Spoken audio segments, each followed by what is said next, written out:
Hi everyone, this is the introductory video for Unit 6 for School Community Relations. This is a week where we're not having any new pieces of the final project introduced, neither this week or next week. So really the primary thing on your front burner should be completing the two big data collection projects that have been assigned the last 2 weeks.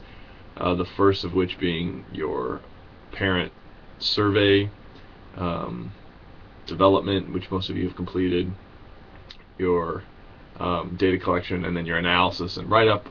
The second being your community leader interviews, which you outlined for me last week, and now you'll be conducting the interviews, doing the analysis, and the write-up, which is due with your final submission at the end of the semester.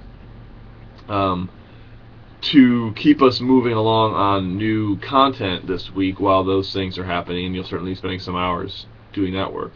The next 2 weeks we have smaller units, sort of self-contained units, looking at a couple of aspects of school and community relations that are particular to the role of school leaders. This week we'll be looking at school marketing and media relations, which is 2 chapters in the Kowalski text, and so you'll be reading both of those, and we'll be having an online dialogue responding to those 2 readings you do, and looking, as we always have been, for specific events, activities that you might build in from these readings into the revised plan that you're going to put forward at your school. So both in terms of marketing the school, which is really all about getting believers in the mission of what it is that you're doing. And marketing can mean bringing in new students and families. Marketing can mean communicating to the powers that be within a district, within a community. Marketing can even mean how you sell yourself to donors and external funders. You'll be looking at your own marketing and how your school sort of sells itself. I think that in New Orleans we have a big private school sector, and they've been doing this for a long time, tend to be pretty good at it. The public school sector forever has not done nearly enough in terms of marketing their school to their public. And what's the result of that? Well, we find that we have tax referendums failing, trust in public schools and educators is down. So one of the things that some of the good minds in public education are thinking about in restoring trust in public schools and public teachers are marketing the things that we do and the things that we do well. And so it strikes me as something very important that school leaders are coming through my program here at UNO, is that you know how to market yourself and your school, your faculty, your students, their accomplishments, your community. And so that chapter will be an important one, I think, to read.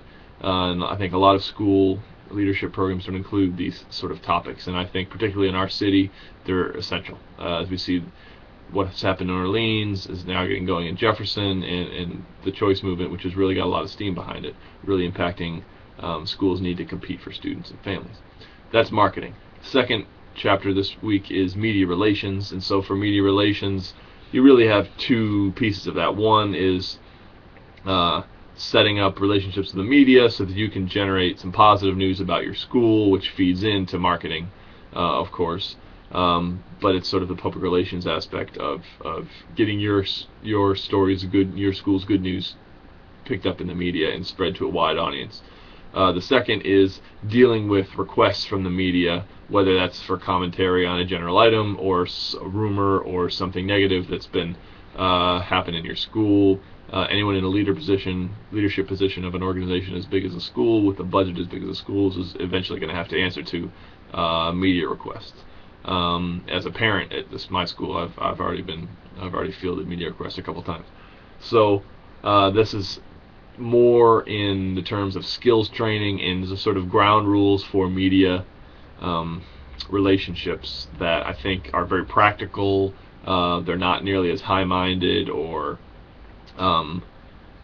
conceptual as some of the earlier partnership type stuff we've been doing. These are just sort of basic 101s on relating with the media and get you strung out there in the media, and I think it's very important that school leaders have that information. So you'll be developing a post for midweek this week replying to those two chapters, and tell me a little bit about how your school is doing on those two fronts, both marketing and media relations. If you have media coverage from your school from the last year or 2 years, please include a link to that if you can find it, and talk about what the response was to when that story came out. I think that would be interesting for the class to hear. I have a few of the marketing materials and media relations, media clips from the Morris Jeff School I've worked with, and I'll be sharing those on the discussion board.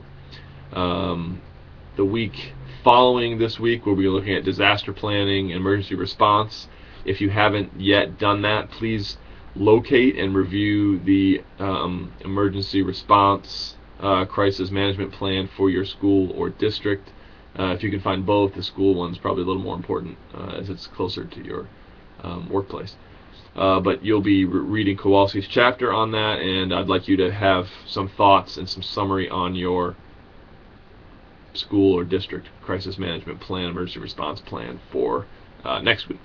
If you have any questions, feel free to email. As you can see, I'm not at my house here. I'm enjoying 80-degree weather in New York, and I'll be up north for a couple of weeks, so don't hate me, even though I'm not sweating, and I actually might wear blue jeans when I go out to dinner tonight.